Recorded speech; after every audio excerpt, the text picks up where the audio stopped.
qurt, pista, slugoni, chips qaniydi shu narsalar bo'lsa mazza qilib berdim deb ko'p o'ylaymiz va yoshlarimizda ko'p uchraydi. Mana shu oziq-ovqatlarning tarkibida tuz miqdori ko'pligini bilasizmi? Albatta hammamiz bilamiz.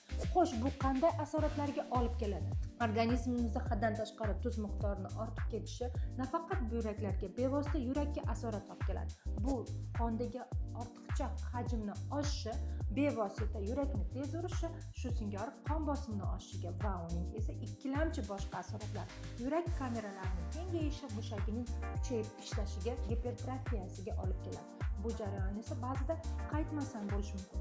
Shuning uchun me'yoriy darajada kunlik miqdor 5 grammgacha bo'lgan tuz miqdorini iste'mol qilish bevosita yurakka olib keluvchi har xil turli kasalliklarni oldini oluvchi eng asosiy xavf omili hisoblanadi. Shuning uchun me'yorni biling va o'zingizni asrang. Bu videoni sanab o'tgan shu 5 ta yaxshi ko'ruvchi insonlarimizga albatta ulashib qo'ying.